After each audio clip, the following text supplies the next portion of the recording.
Hi everyone. Today we are going to talk about the Ordinance Factory. What's this all about? What is going to be a work, your pay scale, how is going to be a working environment, what about your PG leaves and everything I'll be covering about Ordinance in this single video. So let's start.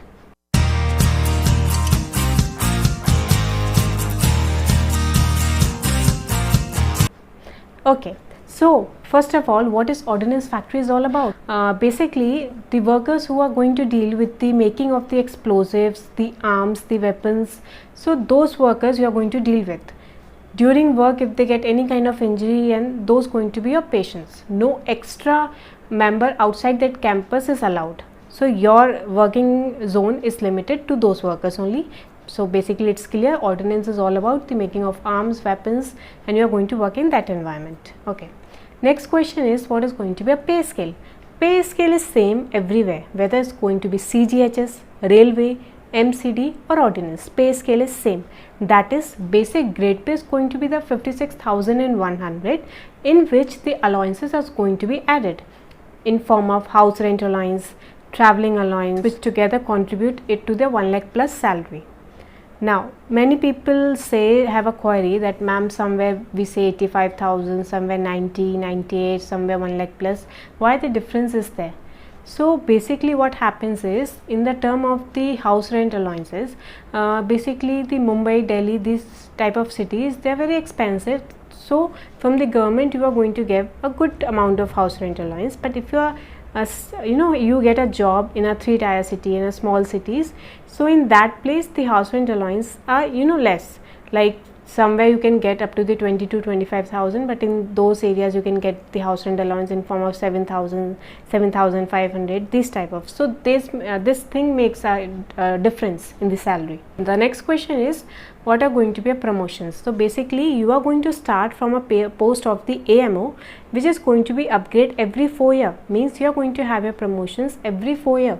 First you are going to be the AMO, then the SSMO, then the DMO, the PMO, and finally it's going to be the CMO. But again we have a query that yes, your promotions are going to be in an order of 4 years, but somewhere there are vacancies are not available, but in term of pay, in term of facilities, you are upgraded to the higher post, no matter you have the seat available there or not. Your promotions are not going to be dependent on the vacancy of the seat. Your promotions are going to be fixed, that it is going to happen every 4 years. Okay, now the next question is, what is going to be a working hours?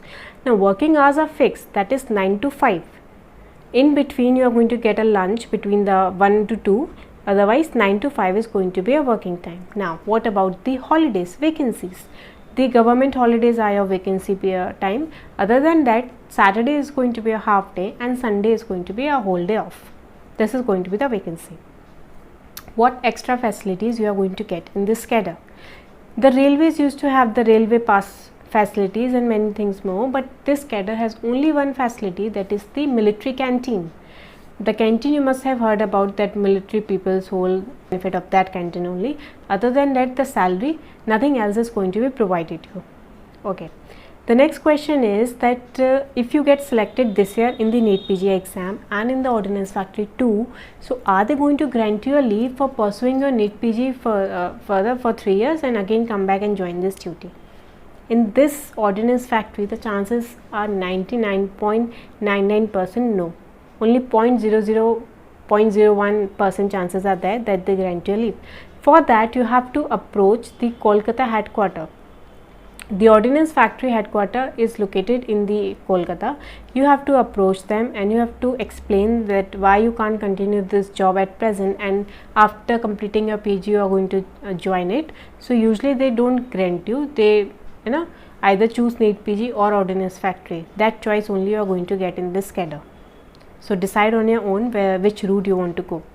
Okay, the next question is that, is private practice allowed in this case? See, in any central government job, no private practice is allowed because they are giving you a non-practice allowance for that. Okay, the next question is, when is your job is going to be the permanent? Your job is permanent from the starting only. Okay, now the question is, what is going to be a work?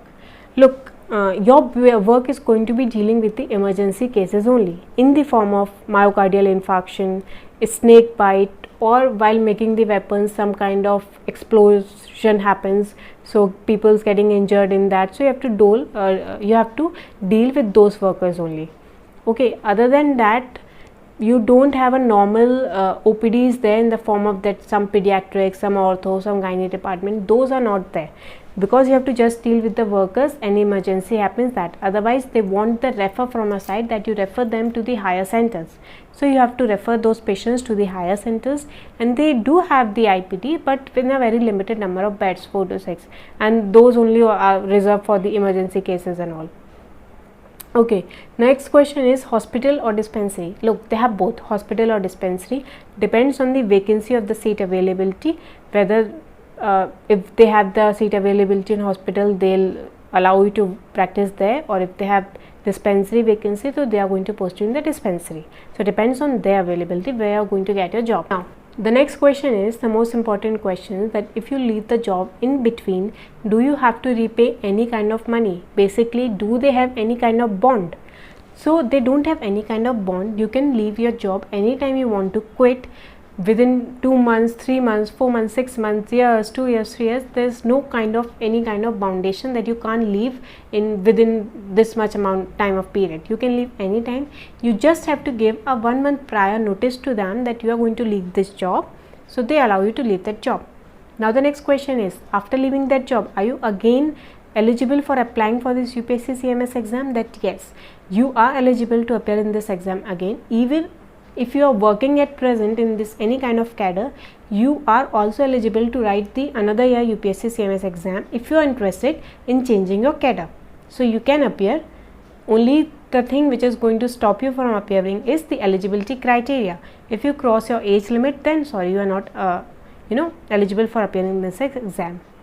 For me, I keep this cadre in the least priority because of the 2 reasons. First, I'm not going to get the variety of cases in this. I'm going to get saturated within a month or 2 months by dealing only the limited number of cases, and I know that never the change is going to happen, or I'm going to get a variety of cases. So if I'm a specialist in any kind of degree after the MBBS, this job is not at all good for me. It's only for the plain MBBS, because you're not allowed, you don't get a chance to practice your specialty in this cadre, because you have to deal with the limited number of cases.